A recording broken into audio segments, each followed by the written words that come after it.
pun Anda berada.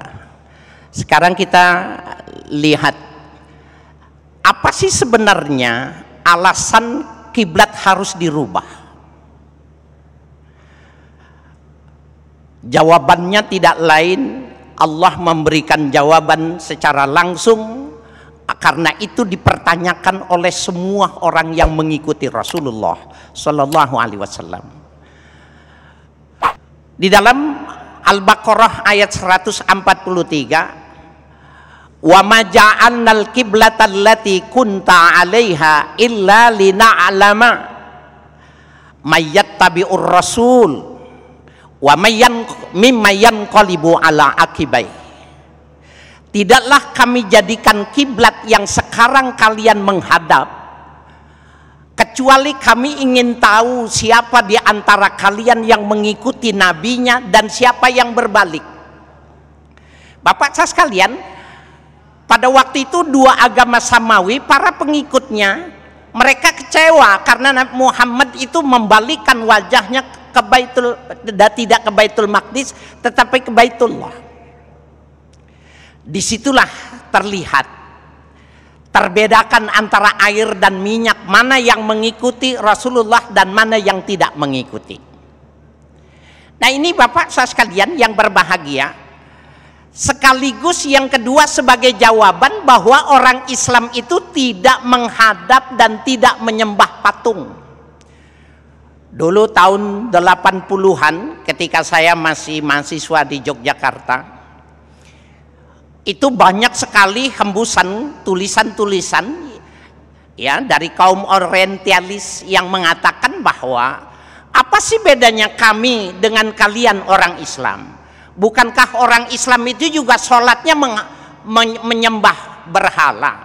Bukankah orang Islam itu juga sebenarnya pun punya patung, cuma bentuknya saja tidak berwujud kotak? Bukankah itu terbuat dari tumpukan batu? Apa bedanya dengan kami menghadap pada patung-patung yang kami buat oleh para pemuka-pemuka untuk dijadikan pedoman? Bapak, itu menjadi jawaban yang mesti kita jawab. Ternyata Bapak saya sekalian, kita tidak menyembah berhala, kita tidak menyembah Ka'bah, kita cuma diberikan kebersamaan. Jadi dari jauh orang akan lihat kalau sholatnya madhab ke barat pasti pengikut Muhammad. Sebenarnya itu yang ingin diharapkan. Yang kedua, kenapa sih mesti menghadap dijadikan sebuah keseragaman? Ternyata seragam seperti ini nih, ini seragam nih. Orang dengan seragam itu mudah dikenali, betul Bu? Apalagi nanti kalau ibu umroh, siapa yang belum umroh, mudah-mudahan umroh semua, amin. Bapak saudara sekalian, seragam putih mudah dikenali, karena memang nanti di akhirat juga kita akan dikenali dari wajah-wajah kita yang berpamor ya, dari bekas wudunya. Hurran muhajjalin min asaril wudu min asaril sujud. Mukanya, tangannya itu bercahaya. Itu ciri pengikut Nabi Muhammad ketika miliaran manusia dibangkitkan. Nah begitu juga ketika di dunia kelihatan siapa yang menghadap ke kiblat, madhab ke barat. Bagi orang Indonesia, Muslim Indonesia, berarti dia pengikutnya Nabi Muhammad. Dan Bapak saudara sekalian, kalau kita lihat dari semacam komunitas-komunitas di dunia ini, kenapa militer manajemennya lebih bagus, mobilisasinya lebih bagus? Karena mereka biasa seragam, hidupnya tertib, teratur, bukan cuma hal-hal yang sampai yang sifatnya privasi pun diatur.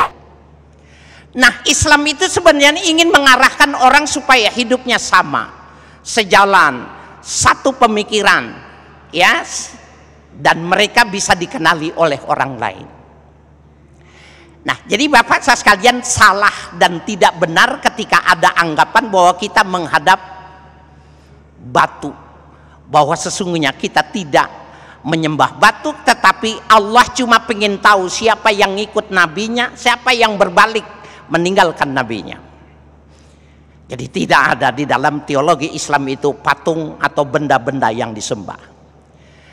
Salah satu yang menarik Bapak saya sekalian, di dalam tafsir Marah Labid, karya dari bangsa Indonesia, ulama besar Syekh Nawawi Al-Bantani, ketika menjelaskan tentang itu ada satu ayat yang menjelaskan walikullin wijhatun huwa muwalliha. Pada semua hal, pada semua kehidupan itu wijhatun, ada arah. Yang dimaksud wijah ini adalah wijhatul kiblat, ada arahnya. Huwa muwalliha, Allah yang suruh, Allah yang mengarahkan. Sekarang madhab sini, sekarang madhab situ. Mohon maaf Bapak sekalian, kalau saja tiga agama Samawi pada waktu itu bisa bersama, barangkali tidak dirubah. Nah, kita lihat di dalam tafsir Marah Labid dikatakan, bukan cuma manusia, orang yang melakukan sholat bukan cuma kita Pak, bangsa malaikat pun mereka sholat itu punya kiblat. Di dalam tafsir itu dikatakan wal muqarrabun ya kiblatuhul arsy. Malaikat-malaikat muqarrabun itu kalau melakukan ibadah, ritual ibadahnya itu menghadap arasnya Allah. Siapa itu malaikat muqarrabun? Hamalatul arsy ya, waru asaum salasah. Pemimpinnya itu tiga, Jibril, Mikail, Israfil. Ini kalau dia mau beribadah, dia menghadapnya. Malaikat muqarrabin itu ibadahnya menghadap al-arasnya Allah. Waruhaniyun kiblatuhul kursi, malaikat ruhani. Siapa itu? Himayatul khalq fin naum wal amal, malaikat yang memelihara orang ketika sedang tidur. Bapak Ibu sekalian, ketika tidur roh kita itu keluar, mati sebenarnya kita. Nah, dipelihara rohnya supaya tidak diambil oleh malaikat rohaniun. Mereka kalau melakukan ibadah menghadap kursinya Allah Subhanahu wa ta'ala. Begitu juga malaikat-malaikat karubiyun, mereka itu melakukan ibadah menghadap Baitul Ma'mur di atas langit yang ditetapkan oleh Allah. Itulah yang dimaksud hadis dengan walikullin wijhatun huwa muwalliha. Nah, jadi betapa penting kita punya arah, punya ikutan. Jadi kalau ibadah namanya kiblat, kalau ke masyarakat punya pemimpin, kalau dalam pergaulan punya idola, itu adalah nama-nama yang diberikan oleh pergaulan. Ibadah harus menghadap kiblat, bermasyarakat harus punya pimpinan, ya, berkehidupan harus punya idola. Nah, itu mengapa Bapak Saudara sekalian, ketika kiblat kita ikuti Nabi Muhammad, bahwa Nabi Muhammad berarti sebagai pemimpin dan sekaligus sebagai idola dalam kehidupan kita. Subhanallah.